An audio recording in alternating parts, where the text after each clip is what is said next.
Israeli education system is a more racist system, more and more um, segregated in terms of uh, um, I would say segregated not from Palestine, segregated from the world. It's all about closing up, becoming more and more. I see those students. I see the pupils that are coming from the Israeli education system because they have them as students. I mean, when I have them and I'm the graduate student, they were in the Israeli education system for years before because they 3 years of army. They took Right. education, 3 years of army, 2 years and a half girls, 3 years men, and then they come to university. Sometimes they, so I see them and I see to what extent they are more and more ignorant about the world. I mean, they are closed. The world for them is America, and there is Israel, America, and the big barbarian ocean. This is basically how they see the world, which signifies what they're educated about, and they are more and more racist, and less,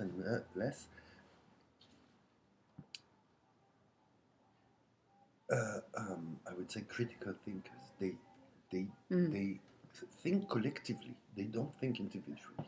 They think collectively. They, as a Palestinian friend of mine said, they think that they think. It means that they repeat things that they read in the newspaper, that they hear in the news, that they hear in the street, but they think that they thought it. Right. Just kind of. Yes, and from your point of view, what is the main goal of the state of Israel? To keep the situation as it is as much as longer as possible. Is it how things are now? Is that comfortable for them?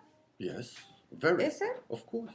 And this is something which is very difficult to understand, that when you're in Tel Aviv, in a city like Tel Aviv, and when I'm saying Tel Aviv, I'm talking about the center of the country, because it's not just Tel Aviv. It's Tel Aviv with all the suburbs The around. No, surroundings. it's the main economic center.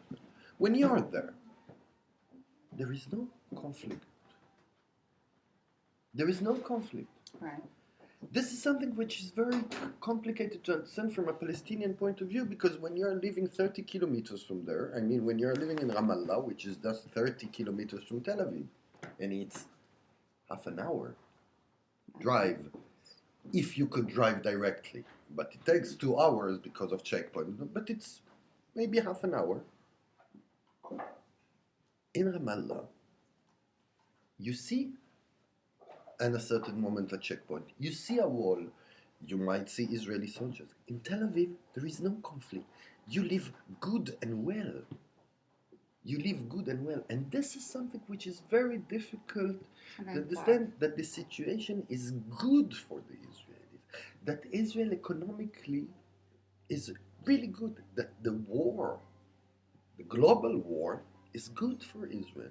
Israel is one of the major exporters of weapon and security material. So there is no reason in the world that peace will be better. This is the big problem. In Israel, officially, legally, there are two official languages. The state have two official languages, Hebrew and Arabic. But only the Arabs are obliged to learn the two languages. So All the documents are in two languages.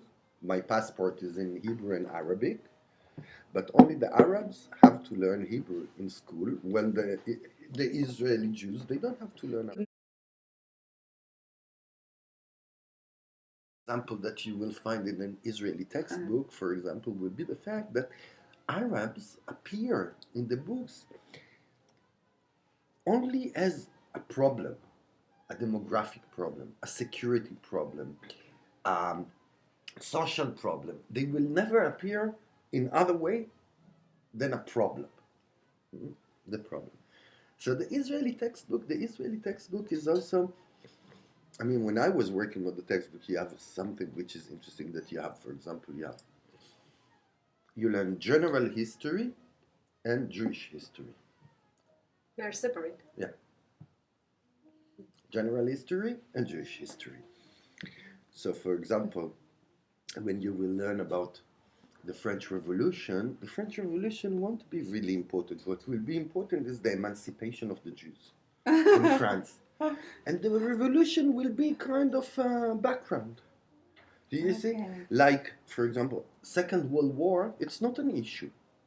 The genocide is the point, and the Second World War, it's just The background. a background. This is general history and Jewish history. Somebody- So immediately your relation with the world is completely biased. Yes, I Right. can believe. And can a Palestine go? That there is a common, I would say, common destiny, which is the fact that the Palestinians, Edward Said was saying the Palestinians are the victims of the victims. Right. Right? I don't like this idea of victim of the victim, but I would say the Palestinians are the collateral damage of the genocide in Europe. So they're The also psychological term. So they're also victims of the Nazis.